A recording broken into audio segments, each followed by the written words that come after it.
Nani?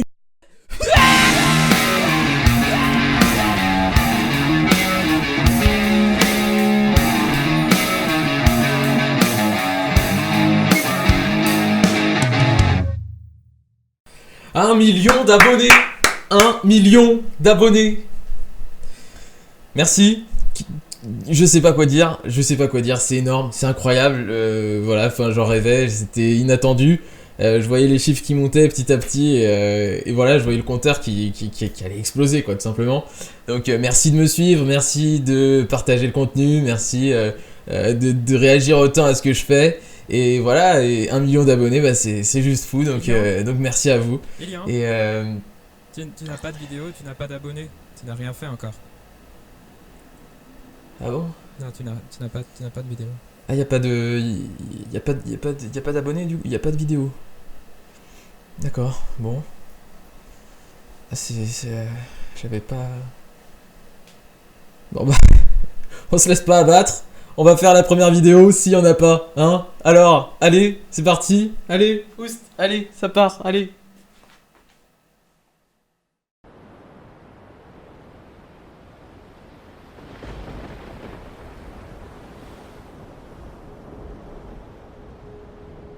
Je ne sais pas dessiner.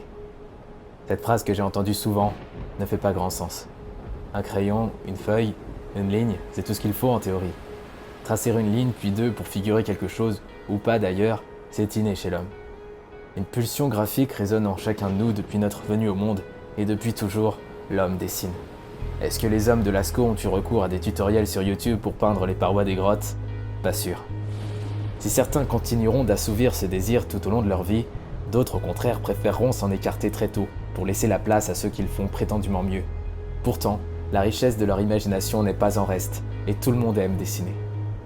Celles et ceux qui continuent de dessiner pour la plupart après l'enfance le font peut-être parce qu'ils sont légèrement meilleurs, mais c'est essentiellement parce qu'ils sont aisément valorisés et encouragés. Néanmoins, le talent, ça s'arrose. À trop se reposer sur nos acquis parce qu'on a toujours l'impression d'être au-dessus des autres, on finit par se rendre compte que la courbe de notre progression est en chute libre. Aujourd'hui, l'art vit une période complexe et tumultueuse, car dans ce vivier d'artistes incroyables et de visuels exceptionnels rendus accessibles en permanence grâce à Internet, c'est la frustration qui frappe souvent l'artiste qui se cherche. On trouve vite, trop vite, bien meilleur que nous. Comme soudain noyé dans un océan, le poisson un peu plus gros que les autres que nous étions enfants se retrouve désemparé et prend le large en un clin d'œil. Un phénomène pas toujours évident à contourner qui en amène beaucoup à douter, dessiner moins, voire abandonner complètement.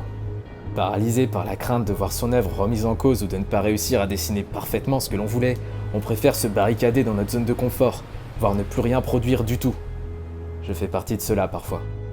Pourtant, il n'a jamais été aussi simple de partager une œuvre et d'obtenir un feedback. Mais là où l'accès à la reconnaissance est facile et quasi instantané, plus 1, plus 10, plus 1000 likes, la critique l'est d'autant plus et pèse plus lourd dans la balance.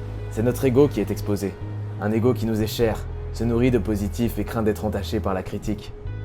Parce que les réseaux sociaux nous donnent l'impression d'être notés en permanence par nos quantités de followers ou de likes, on en oublierait presque quelle reconnaissance importe le plus à nos yeux.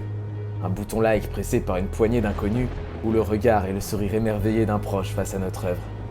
Est-ce qu'on dessine toujours pour soi comme on le faisait quand on était gosse? Pas tous, de moins en moins. On redoute le regard réprobateur, et parce qu'il est plus facile d'entendre qu'on ne fera jamais du dessin un métier, alors à quoi bon? Puis il y a la procrastination. Dessiner c'est facile, mais il y a encore plus facile et moins coûteux en effort. Entre nous, je suis le premier flemmard à lancer un film, une série, une vidéo YouTube ou un jeu vidéo et à être parti pour 2 heures de « c'est pas grave, je m'y mettrai juste après ». Un après qui se fait attendre longtemps souvent. Alors, comment se frayer un chemin à travers tout ça et parvenir à en tirer son épingle du jeu? C'est à cette problématique que j'ai choisi de me confronter. Déjà, pourquoi est-ce que je dessine? Eh bien, je dessine parce que je crois que j'adore toujours autant ça. Et parce que j'ai le souhait naïf et peut-être narcissique de laisser une trace sur cette terre. Non pas qu'on se souvienne de moi comme un Jack Kirby ou Léonard de Vinci, mais brûle en moi ce désir de générer l'inspiration chez ceux qui la cherchent et de transmettre ma perception du monde au travers de mes œuvres. Depuis tout petit, j'ai toujours dessiné, avec des périodes de remise en question et de stagnation et beaucoup de procrastination. Aujourd'hui, je suis illustrateur, et il m'arrive toujours de douter de moi, de me rendre compte que j'ai encore une marge de progression colossale et qu'il est évident que je n'atteindrai probablement jamais le niveau que je vise. Mais, après tout ce temps, Je crois que j'ai enfin compris qu'il fallait recentrer le dessin sur ce qu'il était. Le plaisir de créer dans l'insouciance, aussi simple que cela puisse paraître. Créer pour soi, avant même d'avoir le temps de commencer à penser au jugement du futur spectateur, comme à l'époque où on avait 5 ans, quand on se laissait embarquer par l'expression pure de la pulsion graphique qui ne demandait qu'à s'exprimer sur le papier et où aucun dessin ne pouvait nous rendre honteux. Faire abstraction totale du résultat, du monde qui nous entoure.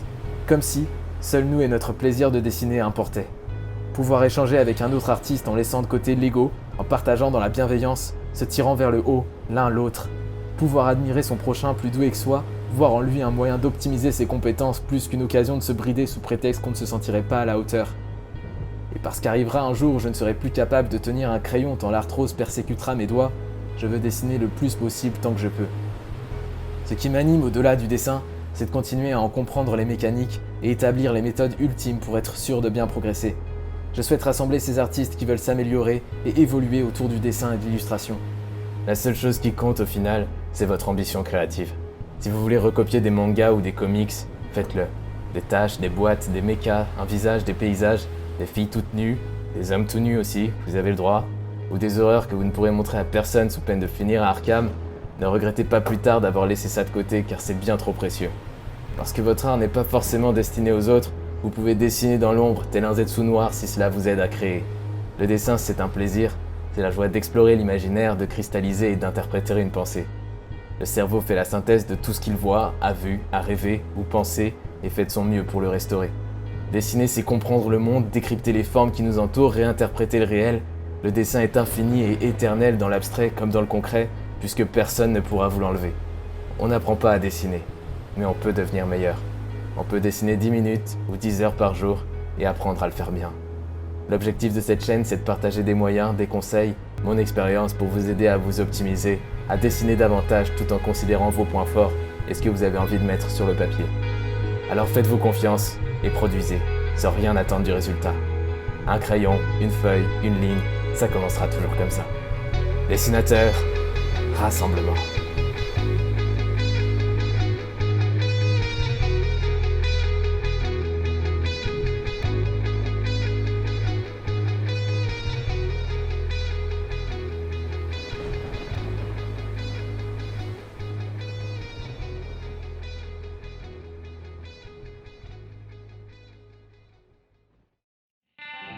Voilà, merci d'être resté jusqu'à la fin de cette vidéo, ou pas d'ailleurs. Si vous avez aimé cette vidéo, vous pouvez comme ça lever les bras au ciel. Ça prend 2 minutes, moi après je récupère l'énergie pour refaire des vidéos derrière. Donc c'est super, tout le monde est content. Si vous n'avez pas aimé, vous c'était nul. Voilà, que vous étiez un peu en colère, vous pouvez penser à mettre un petit pouce rouge, une petite astuce comme ça. En plus c'est anonyme, je ne saurais même pas qui me déteste. C'est l'occasion d'en profiter, tout simplement. Voilà, c'est tout pour moi, je suis Lilian et vous avez regardé l'Illustrator. A plus dans une prochaine vidéo, prenez soin de vous, ciao.